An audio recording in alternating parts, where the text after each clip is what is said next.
कोणतीही चांगली कंपनी खऱ्या अर्थाने महान बनू शकते का? आणि जर हो, तर कशी? हा प्रश्न तसा साधा वाटेल, पण ह्याचं उत्तर शोधायला जिम कॉलिन्स आणि त्यांच्या टीमला तब्बल 5 वर्ष आणि 15,000 तासांचं संशोधन करावं लागलं. हो, आणि त्यातून जे बाहेर आलं ते खराच अनेक गृहीतकांना आव्हान देणारं होतं. त्यांनी अशा कंपन्या शोधल्या ज्यांनी सलग 15 वर्ष शेअर बाजाराच्या सरासरीपेक्षा जवळपास 7 पट जास्त परतावा दिला. म्हणजे केवळ चांगल्या नाही, तर खऱ्या अर्थाने महान बनलेल्या कंपन्या. अगदी. तर आज आपण याच जिम कॉलिन्स यांच्या जगप्रसिद्ध गुड टू ग्रेट पुस्तकातील काही निवडक भागांवर आधारित एक सखोल चर्चा करणार आहोत. आपल्याकडे या पुस्तकातले काही महत्त्वाचे उतारे आहेत जे त्यांच्या संशोधनाची पद्धत, कंपन्यांची निवड आणि अर्थातच सर्वात महत्त्वाचं निष्कर्षांवर प्रकाश टाकतात. बरोबर. आणि आज आपलं उद्दिष्ट हे केवळ माहिती देणं नाहीये, तर या स्रोतांमधून निघालेल्या ज्ञानाचं सार समजून घेणं आहे. म्हणजे सामान्य कंपन्या आणि या महान कंपन्यांमध्ये नेमका काय फरक असतो याचं रहस्य थोडं उलगडून पाहूया. ही चर्चा ऐकणाऱ्या व्यक्तीला नक्कीच विचार करायला लावेल आणि कदाचित स्वतःच्या कामातही काहीतरी महान करण्याच्या दिशेने पहिलं पाऊल टाकायला प्रेरणा देईल. अगदी. चला तर मग ह्या प्रवासाला सुरुवात करूया. कॉलिन्स यांच्या संशोधनाचा पाया आहे नेतृत्व आणि माणसं. आणि यातला पहिला आणि कदाचित सर्वात त्याला आश्चर्यकारक शोध म्हणजे लेव्हल 5 नेतृत्व. हे काय आहे नेमकं? हे खरंच खूप इंटरेस्टिंग आहे. कारण गुड टू ग्रेट कंपन्यांच्या यशामागे हेच लेव्हल 5 नेतृत्व होतं. सोप्या भाषेत सांगायचं तर वैयक्तिक पातळीवर कमालीची नम्रता म्हणजे पर्सनल ह्युमिलिटी आणि त्याचवेळी कामाच्या बाबतीत अगदी पोलादी दृढनिश्चय प्रोफेशनल विल, या 2 अगदी टोकाच्या गोष्टींचा मिलाप. हे नेते सहसा प्रसिद्धीच्या झोतात नसतात, उलट थोडे बुजरे किंवा साधे वाटू शकतात, पण कंपनीच्या भल्यासाठी अत्यंत धाडसी आणि कधीकधी कठोर निर्णय घ्यायला ते अजिबात कचरत नाहीत. अविश्वसनीय. म्हणजे लेव्हल 5 नेते प्रसिद्धीपासून दूर राहतात. हे तर आपल्या सामान्य कल्पनेच्या अगदी उलट आहे. याचं काही उदाहरण आहे का स्रोतांमध्ये? हो, नक्कीच. किंबर्ली क्लार्कचे CEO डार्विन स्मिथ यांचं उदाहरण घ्या. ते अगदी साधे वाटणारे गृहस्थ होते, पण याच माणसाने कंपनीचा मुख्य असलेला कागद गिरण्यांचा व्यवसाय विकण्याचा धाडसी निर्णय घेतला आणि कंपनीला ग्राहक उत्पादनांकडे वळवलं. आणि ऐका, त्यांना कॅन्सरचं निदान झालं होतं तरी ते तब्बल 25 वर्ष कंपनी चालवत राहिले. ही होती त्यांची व्यावसायिक इच्छाशक्ती. कमाल आहे. आणि आणखी एक उदाहरण कोलमन मॉकलर यांचं दिलं आहे, जिलेटचे CEO. त्यांनी तर कंपनीला वाचवण्यासाठी सेन्सर आणि मॅक 3 सारख्या उत्पादनामध्ये प्रचंड गुंतवणूक केली, स्वतःची खुर्ची धोक्यात घालून. बरोबर. हे दोन्ही नेते स्वतःच्या प्रसिद्धीपेक्षा किंवा फायद्यापेक्षा कंपनीच्या दीर्घकालीन हिताला जास्त महत्त्व देत होते. आणि याउलट असतात लेव्हल 4 नेते, हुशार, महत्त्वाकांक्षी, कदाचित जास्त करिश्मॅटिक वाटणारे, जसे रबर मॅटचे स्टॅनली गॉल्ट किंवा स्कॉट पेपरचे अर्ल डनलॅप. त्यांच्या काळात कंपनी चांगली कामगिरी करते, पण ते गेल्यावर मात्र गडगडते. अच्छा. कारण त्यांनी स्वतःवर लक्ष केंद्रित केलेलं असतं, संस्थेवर नाही. लेव्हल 5 नेते स्वतःनंतर कंपनी अधिक. म्हणजे महान नेतृत्व हे नेहमी असं गाजावाजा करणारं नसतं, उलट ते जास्त शांत आणि दृढनिश्चयी असतं. हा खूप मोठा धडा आहे. बरं, नेतृत्वाबरोबरच दुसरा महत्त्वाचा घटक म्हणजे माणसं. कॉलिन्स म्हणतात, आधी कोण मग काय, फर्स्ट हू देन व्हॉट. हेही थोडं उलटं वाटते. म्हणजे आधी माणसं निवडायची आणि मग दिशा ठरवायची. हो, हेच तर या संशोधनाचं वैशिष्ट्य आहे. पारंपरिक विचार कसा असतो की आधी विजन ठरवा, स्ट्रॅटेजी बनवा आणि मग त्यासाठी लागणारी माणसं शोधा. पण गुड टू ग्रेट कंपन्यांनी नेमकं याच्या उलट केलं. त्यांनी आधी बसमध्ये योग्य माणसं घेतली आणि अर्थात अयोग्य माणसांना बसमधून उतरवलं आणि मगच ठरवलं की बस कोणत्या दिशेने न्यायची. पण दिशाच माहीत नसेल तर योग्य माणसं निवडली हे कसं कळणार? यात धोका नाही वाटत का? उत्तम प्रश्न आहे. योग्य याचा अर्थ इथे केवळ तांत्रिक कौशल्य नाही, तर व्यक्तीची मूळ वृत्ती, मूल्य, कामाप्रतीची निष्ठा याला जास्त महत्त्व आहे. आणि हो, धोका आहेच.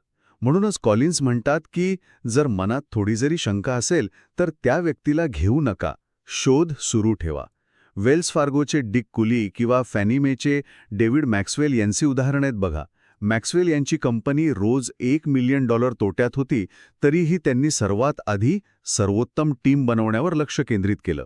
त्यांचा विश्वास होता की योग्य माणसं असतील तर मार्ग सापडेलच. या उलट ते जीनियस विथ 1000 हेल्पर्स मॉडेल आहे नाही का, जिथे सगळं एका हुशार नेत्यावर अवलंबून असतं. तो गेला की कंपनी कोसळते. म्हणजे टीम महत्वाची, केवळ नेता नाही. अगदी. आणि माणसांबद्दल निर्णय घेताना काटेकोर असणं महत्वाचं आहे, केवळ कठोर नाही. म्हणजे काय, तर योग्य माणसांना सुरक्षित वाटलं पाहिजे, पण त्याचवेळी कामगिरी किंवा मूल्यांच्या बाबतीत तडजोड करायची नाही. वेल्स फार्गोने क्रोकर बँक विकत घेतल्यावर तिथल्या अनेक व्यवस्थापकांना लगेच सांगितलं की त्यांच्यासाठी जागा नाही. हे कठोर वाटेल कदाचित, पण ते काटेकोर होतं. कारण त्यांना माहीत होतं की हे लोक त्यांच्या संस्कृतीत बसणार नाहीत. त्यांना उगाच आशेवर ठेवणं हे जास्त क्रूर ठरलं असतं. अच्छा. यासाठी कॉलिन्सने 3 व्यावहारिक शिस्ती सांगितल्या आहेत. शंका असेल तर निवडू नका. माणसं बदलण्याची गरज असेल तर लगेच कृती करा. आणि सर्वोत्तम संधींवर सर्वोत्तम माणसं नेमा, समस्यांवर नाही. याचा परिणाम काय होतो मग? परिणाम सोपा आहे. योग्य माणसं स्वतःहून प्रेरित असतात. त्यांना कामासाठी वेगळ्या इन्सेंटिव्हची किंवा मोटिवेशनल भाषणांची वगैरे गरज नसते. म्हणूनच संशोधनात अधिकाऱ्यांच्या पगाराचा म्हणजे एक्झिक्युटिव्ह कॉम्पेन्सेशनचा आणि कंपनीच्या यशाचा थेट संबंध दिसला नाही. योग्य माणसं योग्य कामं करतात कारण त्यांना ते करायचं असतं. यामुळे कंपनी तर सुधारतेच, पण नेत्याचं आयुष्यही सोपं होतं. ठीक आहे, म्हणजे पाया पक्का झाला. नम्र पण दृढ निश्चय, लेव्हल 5 नेतृत्व आणि आधी कोण हे माणसे निवडण्याचं तत्व. बरं, आता पुढे जाऊया. पुढचा भाग आहे वास्तवाला सामोरे जाणे आणि लक्ष केंद्रित करणे. यातला पहिला मुद्दा, कठू सत्याला सामोरे जा पण विश्वास गमावू नका. हा तर विरोधाभास वाटतोय. यालाच स्टॉकडेल पॅराडॉक्स म्हणतात. ॲडमिरल जिम स्टॉकडेल, जे व्हिएतनाम युद्धात 8 वर्ष युद्धकैदी होते, त्यांच्या अनुभवावरून हे नाव आलं. त्यांचा विश्वास होता की ते नक्की सुटतील. हा झाला अढळ विश्वास, पण त्याचवेळी ते रोजच्या अमानुष वास्तवाला पूर्णपणे सामोरे जात होते. म्हणजे कटू सत्य स्वीकारत होते. जे कैदी केवळ आशावादी होते की अरे ख्रिसमसपर्यंत सुटू, ते जास्त खचले. महान कंपन्या अगदी असंच करतात. परिस्थिती कितीही वाईट असली तरी अंतिम यशावर विश्वास ठेवतात, पण आजचं कठोर वास्तव स्वीकारायला कचरत नाहीत. क्रोगर आणि A&P या किराणा कंपन्यांचं उदाहरण हे अगदी स्पष्ट करतं. क्रोगरने बदलत्या बाजारपेठेचं सत्य स्वीकारलं आणि स्वतःला पूर्णपणे बदललं, तर A&P भूतकाळात अडकून राहिली आणि मागे पडली. पण हे सत्य स्वीकारायला आणि त्यावर बोलायला पोषक वातावरण कसं तयार करायचं कंपनीत? यासाठी कॉलिन्स 4 गोष्टी सांगतात. पहिलं, नेत्याने उत्तरांऐवजी प्रश्न विचारावेत.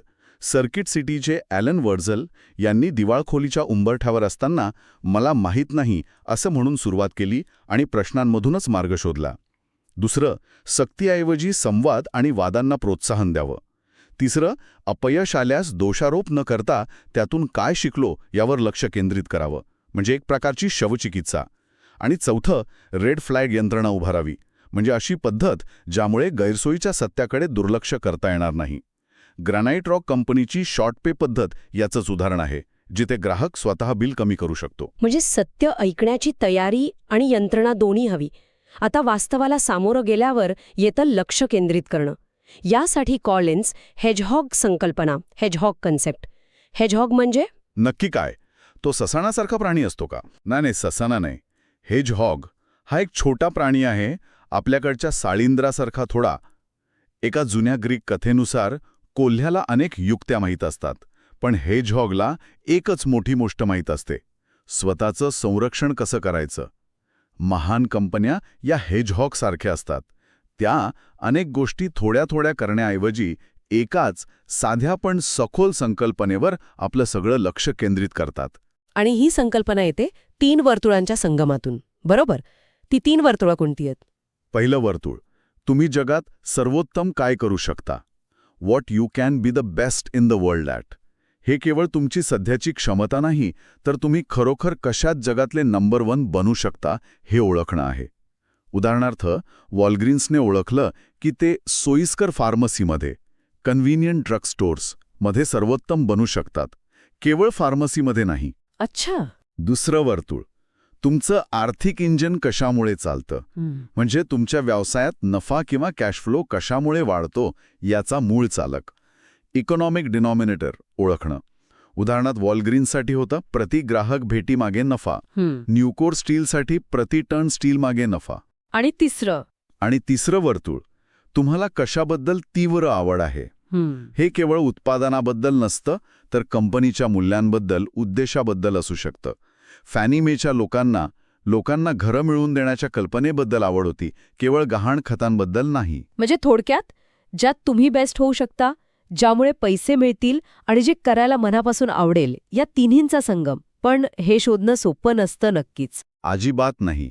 ही काही एका दिवसात किंवा एका मीटिंगमध्ये सापडणारी गोष्ट नाही. याला वेळ लागतो, सखोल विचार आणि प्रामाणिक संवाद लागतो. तुलनेच्या कंपन्या अनेकदा केवळ वाढीसाठी किंवा स्पर्धेमुळे नवनवीन क्षेत्रात उडी मारायच्या.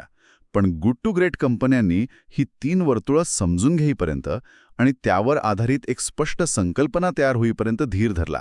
या प्रक्रियेसाठी काउन्सिल सारखी यंत्रणा उपयुक्त ठरू शकते, जिथे योग्य लोक एकत्र येऊन यावर सखोल चर्चा करतात.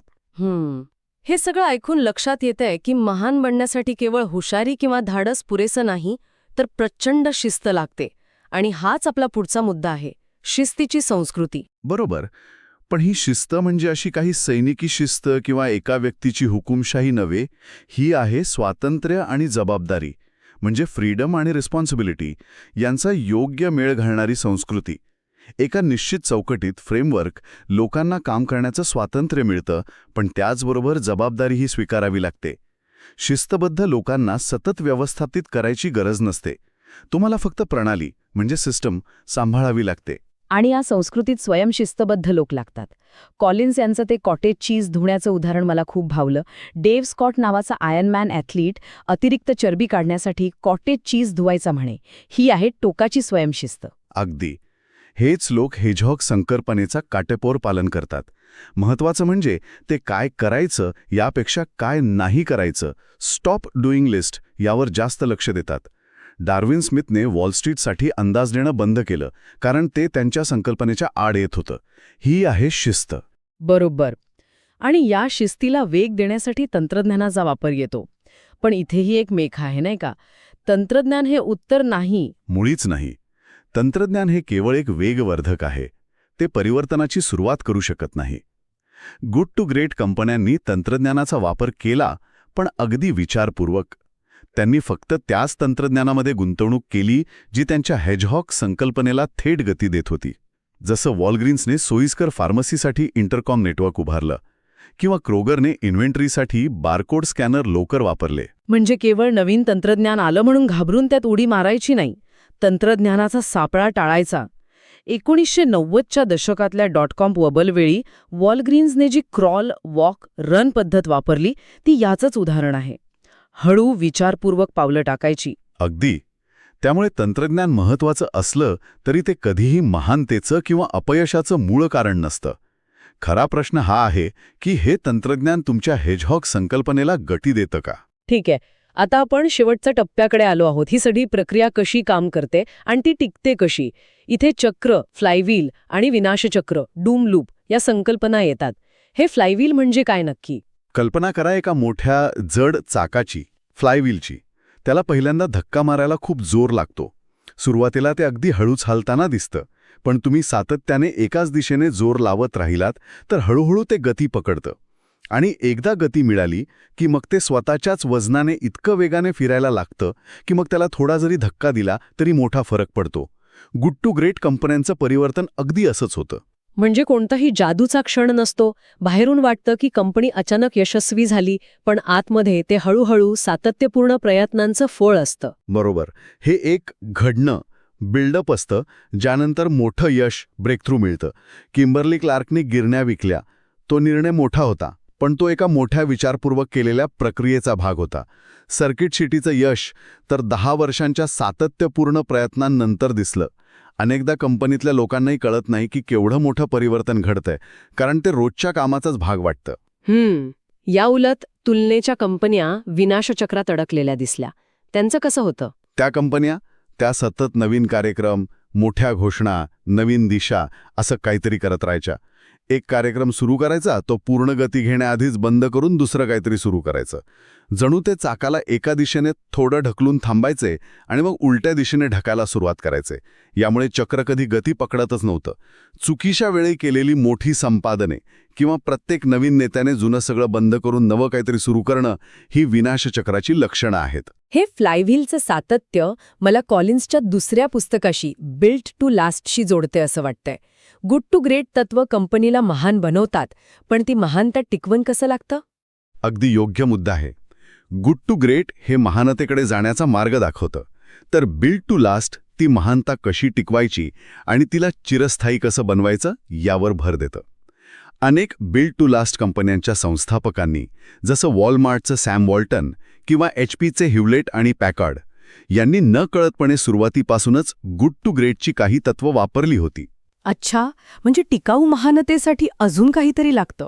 हो, त्यासाठी लागते मूळ विचारसरणी, कोर आयडिओलॉजी, ज्यात तुमची मूळ मूल्य, कोर व्हॅल्यूज आणि मूळ उद्देश, कोर पर्पज येतो, जो केवळ नफा कमवण्यापलीकडचा असतो. उदाहरणार्थ, HP वे किंवा मर्क कंपनीने रिव्हर ब्लाइंडनेसवरचं औषध गरजूंना मोफत वाटलं. महत्वाची गोष्ट ही नाही की तुमची मूल्य कोणती आहेत, पण ती असणं, स्पष्ट असणं आणि ती टिकवून ठेवणं जास्त महत्वाचं आहे. आणि ही विचारसरणी टिकवून ठेवतानाच प्रगतीही करायची. मूळ गाभा जपा, प्रगतीला चालना द्या. म्हणजे मूल्य तीच ठेवायची, पण व्यवसाय पद्धती बदलत्या काळानुसार बदलायच्या. बरोबर. याच संदर्भात मोठी धाडसी उद्दिष्टे, बिग हॅरी ऑडिशियस गोल्स, भॅग्स येतात. चांगल्या भॅग्स हे तुमच्या हेजहॉग संकल्पनेच्या सखोल आकलनातून येतात, केवळ पोकळ धाडसातून नाही. जसं बोईंगने व्यावसायिक जेट विमानांमध्ये उतरण्याच्या धाडसी पण विचारपूर्वक घेतलेला निर्णय. वा, म्हणजे आज आपण एका मोठ्या कॅनव्हासवर पाहिलं की चांगल्या कंपन्यांना महान बनवणारे घटक कोणते आहेत.